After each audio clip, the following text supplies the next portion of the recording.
నమస్తే. Welcome to our channel. నేను సౌజన్య. ఆంధ్రప్రదేశ్‌లో ఓటు లెక్కింపు జరిగేటువంటి రోజున రెడ్ అలర్ట్ విధించేటువంటి అవకాశం ఉంది అన్నట్టుగా మనకు వార్తలు వస్తూ ఉన్నాయి. సో, ఆ రోజున చాలా పెద్ద మొత్తంలో అల్లర్లు, దాడులు జరిగేటువంటి అవకాశం ఉందని పోలీసులకు సమాచారం అందడంతో పోలీసులు అప్రమత్తమయ్యారు అని చెప్పేసని అంటున్నారు. మరి ఈ అంశానికి సంబంధించి మనతో మాట్లాడడానికి, వారి విశ్లేషణని మనతో పంచుకోవడానికి ఈ రోజు మనతో పాటు ఉన్నారు టీడీపీ సీనియర్ నాయకులు పుల్పాటి శ్రీనివాస్ చౌదరి గారు ఉన్నారు. వారితో మాట్లాడదాం. నమస్తే చౌదరి గారు. నమస్కారం అమ్మా. ఆంధ్రప్రదేశ్‌లో పోలింగ్ రోజు ఎలా అయితే కొన్ని కొన్ని చోట్ల దాడులు జరిగాయో, రిజల్ట్స్ రోజున అంతకంటే ఎక్కువ దాడులు, అల్లర్లు జరిగేటువంటి అవకాశం ఉంది అనేటువంటి రిపోర్ట్ రావడంతో ఇంటెలిజెన్స్ రిపోర్టు ఏపీ పోలీసులు అప్రమత్తమయ్యారు అని అంటున్నారు. సో, ఇది ఎంతవరకు వాస్తవం? ఈ ఈ దాడులు చేసేదానికి సంబంధించి ఎవరు ఎలాంటి ప్లాన్ చేసుకునేటువంటి అవకాశం ఉందని మీరు భావిస్తున్నారు? తప్పకుండా మొదట టీవీ ప్రేక్షకులకు సౌజన్య గారు మీకు నా నమస్కారాలమ్మా. నమస్తే. రాష్ట్రంలో ఒక రకంగా చెప్పాలంటే రవణకాష్టంగా మార్చాలనే ఉన్న కుట్రపూరితమైన చర్యలతో ఎలక్షన్ నిర్వహణలో భాగంగా చేశారా? లేదంటే ఎలక్షన్ సందర్భంగా మాకు ఓట్లు పడట్లేదా? లేదంటే గొప్పగా వేరే పార్టీ పడిపోయి మేము ఓడిపోతామన్న భయమా? లేకపోతే మేమిచ్చిన డబ్బులు, మేమిచ్చిన సంక్షేమ కార్యక్రమాలు మాకు అంత ప్రయోజనకరంగా చేయలేదనే రిపోర్టా? ఇలా అనే యాంగిల్ చూసుకున్నప్పుడు ఎలక్షన్ రోజు నుంచి ప్రారంభించిన ఈ గొడవలు పతాక స్థాయికి చేరుకున్నాయి. చిత్తూరు జిల్లా, అనంతపురం జిల్లా, పల్నాడు జిల్లా, విశాఖపట్నం, నెల్లూరు ఒకటని కాదు, పోదాని లింక్ అయిపోయి ప్రతిపక్షాలకు ఓట్లేస్తే మహిళలను చూడకుండా, గర్భవతిని చూడకుండా తన్నారు. ఆవిడ పాపం హాస్పిటల్లో చావు బతుకుల్లో ఇంకా ఉంది. అలాగే మా ప్రత్యర్థి అభ్యర్థులు తెలుగుదేశం పార్టీ అభ్యర్థి చంద్రగిరి కులవర్తి నాని పైన అతన్ని చంపేయండిరా, ఉప ఎన్నికలు వస్తాయి, మళ్ళీ మనం వెళ్తాం అని చెప్పి బహిరంగంగా కెమెరాను కూడా చూడకుండా మాట్లాడుతున్న స్థాయికి లేదు.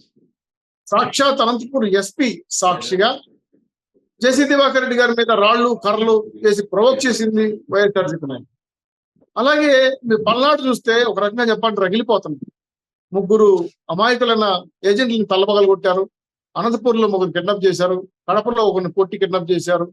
ఇవన్నీ చూస్తే రాష్ట్రాన్ని పూర్తిగా ఎలక్షన్ మయంలో ఉన్నప్పుడు ప్రజాస్వామ్యాన్ని కూని చేసి ఎట్లయినా సరే గెలవాలనే కుట్రపూరిత రాజకీయాలకి తెరలేపిందేమో అని వైఎస్ఆర్సీపీ చెప్తున్నారు. దాన్ని అక్షసత్యం చేసిన సందర్భంగా ఈ రోజు ఈసీ కొడా చూపించడంతో దాదాపు 24 కంపెనీలు, అంటే మిలిటరీ దళాలు, అంతకుముందే ఒక 15 దళాలు వచ్చాయి. మేము మొదటి నుంచి చెప్తున్నాం, సమస్యాత్మకమైన బూతుల దగ్గర మీరు సిబ్బందిని పెంచండి, భద్రత పెంచండి, అనేక అంశాలపైన ఈసీకి జనసేన, తెలుగుదేశం పార్టీ, బీజేపీ వాళ్ళు ఎప్పటికప్పుడు రిపోర్ట్లు ఇస్తుంది. కానీ అధికార పక్షంగా ఉన్నటువంటి డీజీపీ గారు వెళ్ళిపోయిన తర్వాత ఈసీ కావాలని పూర్తి స్థాయిలో చీఫ్ సెక్రటరీ జవహర్ రెడ్డి గారు ఒక ప్లాన్ ప్రకారం కింది స్థాయి అధికారులకి నేరుగా సందేశాలు ఇస్తున్నారు. మీరు భయపడకండి, రాబోయేది జగన్ ప్రభుత్వం, నేను చూసుకుంటాను, ఏ అక్రమాలు చేయండి, ఎన్ని అన్యాయాలైనా చేయండి, మనం గెలవాలి అని ఒక రకంగా చెప్పాలంటే జగన్మోహన్ రెడ్డి గారికి ఏజెంట్ లాగా పనిచేశాడు సిఎస్ పూర్తి స్థాయిలో జవహర్ రెడ్డి గారు. ఇది ఎంత బాధ కలిగించే అంశం అంటే ఎలక్షన్ కమిషన్ గుర్తించి పిన్నింది లాంటి వాళ్ళు ఈవీఎంలు పగలగొడతా ఉంటే, పల్నాడులో, తెనాలిలో ఉన్నటువంటి ఎమ్మెల్యే, సిట్టింగ్ ఎమ్మెల్యే శివకుమార్ గారు నిలబడుకున్న ఓటర్ని చెంపలు పగలగొడతా ఉంటే, నెల్లూరులో మహిళను చూడకుండా గర్భం మీద తంతే కనీసం పోలీసులు ఆ పక్క కూడా మెదలేదు. మా ఊర్లో అయితే 6 బూత్లకి ఒక మహిళా కానిస్టేబుల్, ఒకే ఒక మహిళా కానిస్టేబుల్ తోసేస్తున్నారు బాబు ఓట్లేయడానికి మేడం. ఆవిడ అడుక్కుంటా ఉంది, సార్ నేను చూడాలి, మీరు దూరేస్తే ఎట్లా అనేసి. అంటే కావాలని జగన్మోహన్ రెడ్డి గారు రాష్ట్ర వ్యాప్తంగా ఉన్న బూతుల సంఖ్య, సమస్యాత్మకమైన బూతుల సంఖ్య తగ్గించి 20% పెంచకుండా చూసి అన్ని పోలీస్ స్టేషన్లకు జీవోలు ఇచ్చి రచ్చలు చేసి భయభ్రాంతులు చేసి ఓటర్లని భయపెట్టి మనకు అనుకూలంగా ఓట్లు వేయించుకోవాలనే దృక్పథం బయటపడింది. దీన్ని గమనించిన ఈసీ తక్షణమే ఇలా చేస్తే కుదరదు కాబట్టి ఎలక్షన్ రిజల్ట్ జూన్ 4వ తారీఖున ఇవన్నీ ఫలితాలు తారుమారు అవుతున్నాయి, ప్రతిపక్షాలు గెలవబోతున్నాయని సిమ్టమ్స్ అందడంతో ఖచ్చితంగా కుట్రపూరితమైన వైఎస్ఆర్సీ ప్రభుత్వం కడప బాంబులు, పెట్రోల్ బాంబులు, సుత్తులు, కర్రలు, కత్తులు పూర్తి స్థాయిలో యుద్ధ సామగ్రి రెడీ చేస్తుంది.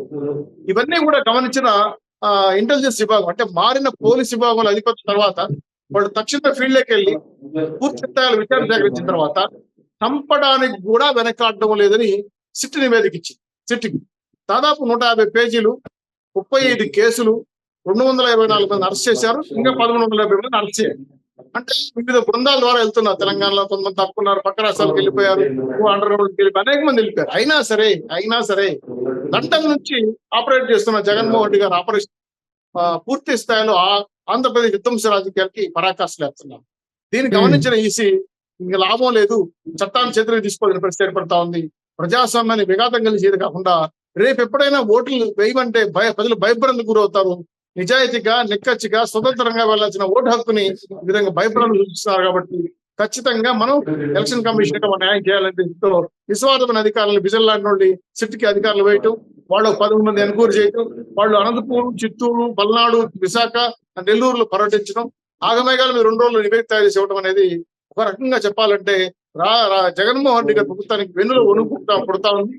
ఆ సిట్ నివేదిక చూసిన తర్వాత అనేక రకాల షాక్లు గురవుతున్నాయి.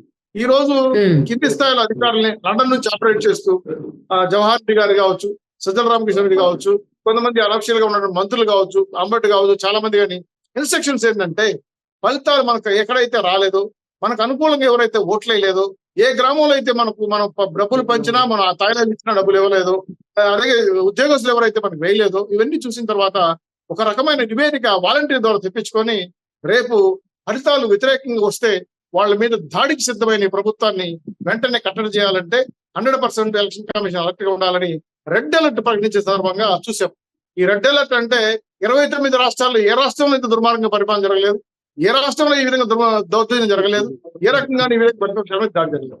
మీరు గమనించారో లేదో, స్వతంత్రం వచ్చిన తర్వాత 29 రాష్ట్రాల్లో అత్యధిక ఓట్ల శాతం ఈ సంవత్సరం 82% పోలైంది.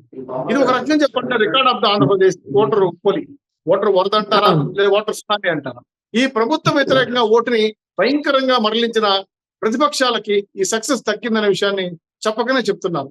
వాళ్లే చెప్తున్నారు. ఎందుకంటే మీరు గెలవటం లేదు, మీరు గెలుస్తున్నారు కాబట్టి మిమ్మల్ని ఎలా అయినా సరే ఏ రకంగా నిరూపణ పెట్టి కొన్ని ఇబ్బందులు కలిగించాలి, ఓటమిని భయప్రాంతం చేయాలనే ఆలోచనతో ఎలక్షన్ ముందు చేసిన ప్రయోగాలన్నీ విఫలమైంది. ఇప్పుడు ఖచ్చితంగా డైవర్టింగ్ పాలిటిక్స్ అంటే ప్రతిపక్షాలు దాడి చేశారు, ఈవీఎంలు మార్చేశారు, లేదా ఈవీఎంలు గోల్ చేశారు అని చెప్పి తప్పుడు నిందల ఆరోపణలు వేయడానికి కోసం ఈ అల్లర్లు సృష్టిస్తున్నాడు. ఓటమిని అంగీకరించలేకుండా ఈయన మెకానికల్ గా చెప్పాలంటే మెంటలీ డిజార్టెడ్ గా తయారైన జగన్మోహన్ రెడ్డి గారు ఓటమిని అంగీకరించలేక రాష్ట్రాన్ని విధ్వంస రచనకి ప్లాన్ చేశాడు. దీన్ని తక్షణం ఎదుర్కోవాలని ఈసీ సమగ్రంగా ప్లాన్ చేసి రెడ్ అలర్ట్ ప్రకటించింది. ఇది ఒక రకంగా చెప్పాలంటే చట్టపరంగా ప్రజలందరినీ రచించడం కోసం చేస్తున్న చర్యలుగా మనం చూసుకోవాలి. సో ఈ విధంగా చూస్తే ప్రజలు అప్రమత్తంగా ఉండాలి, ప్రతిపక్షాలు అప్రమత్తంగా ఉండాలి. వీళ్ళు ఎక్కడి నుంచి ఏ పిచ్చోడితో ఏ పక్క నుంచి పడుతుందో తెలియదు. కాబట్టి జగన్మోహన్ రెడ్డి మీద రాళ్ళు పడతాయి, మా ప్రతిపక్షాల మీద రాళ్ళు పడతాయి, బాంబులు పడతాయి, కర్రలు పడతాయి, గాజులు పడతాయి, బీరు బాటలు పడతాయి, సుత్తులు కూడా పడతాయి. కాబట్టి రాష్ట్రంలో ప్రజలందరూ కూడా ఆ రోజు సమన్వయం పాటించి తగిన జాగ్రత్తలు తీసుకోవాల్సిందిగా రెడ్ అలర్ట్ ప్రకటించడం కాకుండా మేము కూడా ప్రతిపక్షాలుగా మిత్రపక్షాలుగా మేము కూడా ఇన్స్ట్రక్షన్స్ ఇచ్చాం. ఎక్కడ ఘర్షణకి వెళ్ళొద్దండి, ప్రొవోక్ చేసిన అంటే రచ్చ కొట్టినా కూడా మీరు పోలీస్కి ఇన్ఫార్మ్ చేయండి. ఆల్రెడీ మిలిటరీ కొన్ని రకాల ఇబ్బంది కలగకుండా ఉన్న ఏరియాల నుంచి కూడా కాన్సన్ట్రేట్ చేస్తున్నారు. వాళ్ళు పూర్తిగా వాళ్ళ సంబంధ హస్తాలకు తీసుకున్నారు. కాబట్టి చట్టం న్యాయపరంగా సవ్యంగా ఎలక్షన్ కమిషన్ రేపు ఫలితాలు వెలవచ్చిపోతా ఉంది. ఇది ఉత్కంఠగా కూడా ఉంది.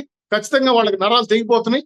ప్రతిపక్షాలకు మేము ఆనందపడుతున్నాం, మేము గెలుస్తున్నాం 150+ అని ఆనందంతో ప్రభుత్వం ఏర్పాటు చేయడానికి సిద్ధపడుతున్నాం. కానీ అప్రమత్తంగా ఉండి రాష్ట్రాన్ని కాపాడుకోవాల్సిన బాధ్యత మనందరి మీద ఉన్న విషయాన్ని మీ ద్వారా తెలియజేస్తున్నాను. అంటే చౌదరి గారు ఆల్మోస్ట్ ఆంధ్రప్రదేశ్ లో చాలా చోట్ల తనిఖీలు కూడా నిర్వహించారు పోలీస్ అధికారులు, కేంద్ర బలగాలు కూడా అని చెప్పేసి అంటున్నారు. సో తనిఖీలు కూడా చాలా అంటే మందు పాత్రలకు సంబంధించి కావచ్చు, మళ్ళీ పెట్రోల్ బాంబులు ఇలాంటివి కూడా లభ్యమయ్యాయని చెప్పేసి అని కూడా వార్తల్లో కథనాలు వస్తున్నాయి. వీటిలో వాస్తవం ఎంతవరకు ఉంది అంటారు? నేను మీతో ప్రస్తావించే మాట అన్నాను. చాలా సందర్భాలతో తనిఖీలు జరిగినప్పుడు రాడ్లు, సుత్తులే కాకుండా పెట్రోల్ బాంబులు, కడప బాంబులు, చుట్టిన బాంబులు, అలా విధంగా కొన్ని రకాల మారణాయుధాలు దొరికేవాళ్ళు. ఇప్పుడు అనంతపూర్ లో సెర్చ్ చేస్తే పెట్రోల్ బాంబులు దొరికాయి, బంగారు కూడా దొరికింది, బంగారు దొరికింది, కర్రలు దొరికాయి, కత్తులు దొరికింది. అలాగే పల్నాడు ఏరియాలో పెట్రోల్ బాంబులు దొరికాయి, విశాఖపట్నం లాంటి చోట కత్తులు దొరికాయి, మా చిత్తూరు జిల్లాలో సుత్తులు, సెమెట్లు, రాడ్లు దొరికాయి. ఇవి కాకుండా వాళ్ళు కొన్ని రకాల ఇబ్బందికరమైన అంశాలు కుటుంబాలను బెదిరించడం. అంటే ఎవరైనా ఏజెంట్లకు పోయిన వాళ్ళు ఆల్రెడీ ఫలితాలుగా వ్యతిరేకంగా ఉన్న చోట ఎక్కడైతే ఏజెంట్ కూర్చున్నారో అక్కడ పార్టీ కార్యకర్తలు వాళ్ళని బెదిరించడం అనమాట. ఎలక్షన్ రాని, మీ సంగతి చూస్తాం, తేడా వచ్చిందనుకో మీ ఊర్లో ఉండరు, మేము ఉప్పు పాత్ర వేస్తామని బెదిరించడం మొదలు పెట్టారు. 2 రకాల ఏమంటుందని ఆపరేషన్ చేస్తున్నారు. ఒకటి నేరుగా దాడి చేయటం, 2 కుటుంబ సభ్యుల్ని బ్లాక్మెయిల్ చేయటం, బెదిరించడం. సో ఈ భయభ్రాంతులకు గురి అవుతున్న ఈ రాష్ట్ర ప్రజలను కాపాడుకోవాల్సిన బాధ్యత ఉంది కాబట్టి ఓటర్లని, ప్రతిపక్ష నాయకుల్ని ఖచ్చితంగా పోలీస్ వ్యవస్థ ఏ విధంగా వ్యవహరించాలని నిష్పక్షపాతంగా మిలిటరీ కానీ రేపు చిట్టధికారులు కానీ ఈ నివేదికలో ప్రాథమికంగా చాలా అంశాలు బయటపెట్టారు. మన నివ్వురు గొలిపే అంశాలు బయటపెట్టారు. దీంట్లో ఎమ్మెల్యే స్థాయి వ్యక్తులు చూడండి, శివకుమార్ ఓటర్ని రెడ్డి కొట్టడం, పిన్నెల్లి ఈవీఎంలు మొదలు కొట్టడం, మా జిల్లాలో మా అభ్యర్థుల మీద దాడి చేసి చంపేయమని చెప్పడం, తాడిపత్రిలో ఎస్పీ సాక్షిగా జేసీ దివాకర్ మీద దాడి చేయడం అంటే మీరు ఏమైనా చేసుకోండి, మీరు చేయాలని చేసేస్తామని రచ్చపూరితమైన రాజకీయాలు చేస్తున్నారు. ఇది చాలా ప్రమాదం. వైఎస్ఆర్సీ ప్రభుత్వం అంతం కాబోతా ఉంది. 2000 జూన్ 24 తర్వాత 6 నెలల్లో వైఎస్ఆర్సీ ప్రభుత్వం కనపడదు, ఆ పార్టీ కనపడదని ఒక ఆలోచన చేసింది. కాబట్టి ఎట్లయినా సరే కార్యకర్తల నాయకులను కాపాడుకోవాలంటే రచ్చో రావిడో చేసి ఈ రాష్ట్రంలో మేము ఉన్నామని ఉనికి తెలుసుకోవడం కోసం, ఉనికి పెట్టుకోవడం కోసం చేస్తున్న కుట్రలేమ్మా ఖచ్చితంగా ప్రజాస్వామ్యంలో జరగవు. వీళ్ళు ఏవైతే చేస్తున్నారో దాన్ని సవ్యంగా ఎదుర్కొని ప్రభుత్వం, పోలీసు వ్యవస్థ రక్షణ కల్పించే విధంగా దశలో ముందుకేస్తా ఉన్నారు. కాబట్టి వచ్చిన కొత్త ఆఫీసర్లు, కొత్త పోలీస్ అధికారులు కూడా ప్రతిదీ గమనిస్తున్నారు. సీసీ ఫుటేజ్లే కాకుండా 42,000 వెబ్ కాస్టింగ్ రివ్యూలు కూడా వాళ్ళు పరిశీలిస్తున్నారు ఓపిక. వీటిలో ఎక్కడ అనుమానం కలిగించినా కూడా వీళ్ళ తాట తీసి దండం కట్టి ఊరేగిస్తారనే విషయాన్ని జాగ్రత్తగా గమనించాల్సిన విషయం గుర్తించాలి.